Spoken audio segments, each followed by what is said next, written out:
I'm sitting with Dr. James Lake, and James, welcome to IMHU. I'm so happy that you have a little bit of time to share with us today. Uh, James Lake is a board-certified psychiatrist who lives near Monterey, California. He's been a clinical assistant professor in the Department of Psychiatry and Behavioral Medicine at Stanford, and is currently a clinical assistant professor in the Department of Psychiatry at the University of Arizona College of Medicine. He founded and chaired the American Psychiatric Association's Caucus on Complementary Alternative and Integrative Mental Health Care from 2004 to 2010. Thank you so much, James. I'm really honored that you're joining us today. I want to say too that you're the author or editor of 4 textbooks, including Textbook of Integrative Mental Health Care, Complementary and Alternative Treatments in Mental Health Care, and Integrative Mental Health Care, a Therapist's Handbook. But his most recent writing project is a series of 10 ebooks on integrative mental health care. His long-standing research interests include the role of culture in mental illness, the philosophy and history of medicine, and the role of consciousness and intentionality in healing. So, James, delight that you're with us. And I have just finished, or I'm just putting together the last bits of a course on depression for IMHU followers. And I have dipped into your work to help inform me about really what are some of the current most effective alternatives to the psychiatric medical model that the public really can have access to and need to learn about. So if you wouldn't mind, I'd like to ask you just a couple of questions, and we'll just do a very brief interview here. Why do people need to know about integrative mental health? And is it because conventional psychiatry is somehow incomplete? That's a very good question. I think that's the crucial question that's behind what has become a very broad-based movement toward establishing integrative medicine, and within that, the specialty of integrative psychiatry. The idea being that although the conventional model of care, Western psychiatry, also sometimes called biomedical psychiatry, is often quite effective for treating the range of psychiatric disorders, it's not adequate. The theory, current theory within conventional mainstream psychiatry doesn't adequately explain the causes and nature of psychiatric disorders for the most part, nor do conventional mainstream treatments, typically medications and a few kinds of psychotherapy, adequately address symptoms for prevention or treatment. So the model of care and the available conventional treatment approaches are beneficial to millions. They often work quite well, but they're not the complete answer to the complex causes of mental health problems.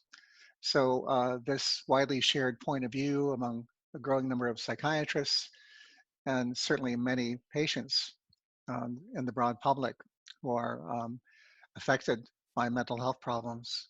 And that's really according to some studies, the majority of the population have become more and more interested in non-conventional, or as some would call it, complementary and alternative approaches to both maintaining wellness and to treating the range of psychiatric disorders. Other issues that limit the mainstream conventional model of care and the available treatment approaches in the mainstream model are safety concerns. Many medications are quite effective, as I've said, but they're often associated with side effects that lead to early discontinuation. So people don't take them long enough to have a consistent beneficial response. Many people are not able to afford some drugs that would be beneficial, but they're not covered by their insurances. They're quite expensive. On the CAM side, on the side of alternative approaches, there is more and more data, almost by the week, supporting a range of non-pharmaceutical interventions for psychiatric disorders, including natural products, as you know, Dr. Bregden, amino acid therapies, omega-3 essential fatty acids for bipolar disorder, certain vitamins and so forth. And these can be used as add-ons to conventional medications, often permitting an individual to reduce their dose on a medication. So So after a brief break, thank you, James, for coming back. my pleasure. I was just mentioning briefly that a unique natural supplement called SAMe, S-adenosylmethionine, is widely used in the European Union to treat depression. And there's emerging data that it can be sometimes quite effective for even severe depression that may not respond well to available antidepressants. So that's another example of natural supplement that's of great interest to both psychiatrists and people who struggle with depression. And finally, a third reason beyond safety and limited efficacy of psychotropic medications for a greater shared openness toward non-conventional approaches to mental health care has to do with the model of care. The model of care in conventional mental health care is limited. Often people have a very brief visits with a psychiatrist or a psychologist that don't really permit them to get into the kind of depth that will reveal the causes and complexity of the mental health issues they're struggling with. In an integrative model of care, people have a greater opportunity and perhaps more time, perhaps more personalized care to work with providers, whether they're psychiatrists, psychologists, alternative medical providers, family doctors who follow the integrated model. So those are reasons why people are moving toward more integrative care, not just conventional care as practiced in the US and other developed countries. Thank you so much for your very complete answer. And I just have one other question, which is you have recently re-edited, I think, a series of small books that are available to the public on certain what we call mental illnesses or disturbances. And I wanted to know what inspired you to create those, because Mm-hmm. you usually do textbooks. So what inspired you to create these books for the public? Yeah, thank you for asking about that. Um, so just to go back to your intro, your kind introduction, I've actually written 5 textbooks. The most recent was about a year ago um, about the emergence of what I'm calling a new paradigm in mental health care. It's a conceptual book, but it's a textbook. About 5 years ago, so I've written 5 textbooks. About 5 years ago, I uh, decided that it would be useful and hopefully a contribution to people who are struggling with mental health issues to publish a series of 10 short ebooks. They're also available print on demand through Amazon that summarize the most salient, accurate, current information on non-conventional treatments for the range of mental health problems. There are 10 of these. One is an introduction and overview of integrative approaches in mental health care. And the other 9 focus on particular mental health issues, including depression, anxiety, post-traumatic stress disorder, bipolar disorder, insomnia, drug and alcohol abuse, and so forth, dementia, schizophrenia.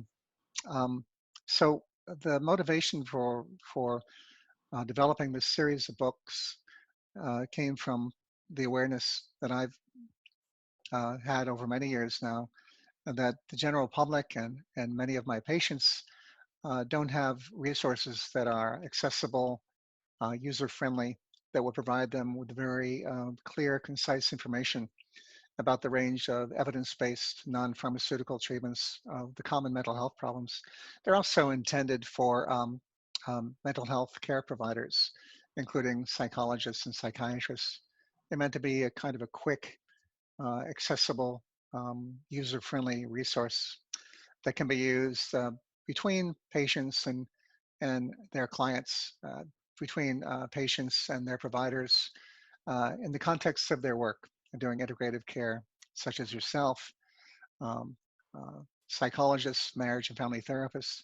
But unlike the textbooks that I've written over 20 years at this point, um, They're written in very simple, very clear language. They're not heavily cited, but they're linked. The appendices include links to authoritative online resources, so people can go into more depth and learn about the whole range of non-pharmacologic treatments.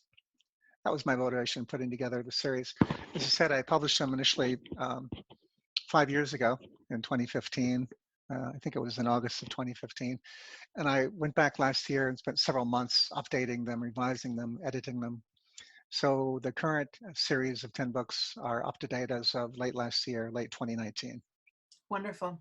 Well, I've taken a look at some of them and in several of the different formats, and I just think it's a real gift that someone like yourself, who really is so much of an authority in integrative mental health, has been able to bridge to the public in this way. It just Well, makes, thank you.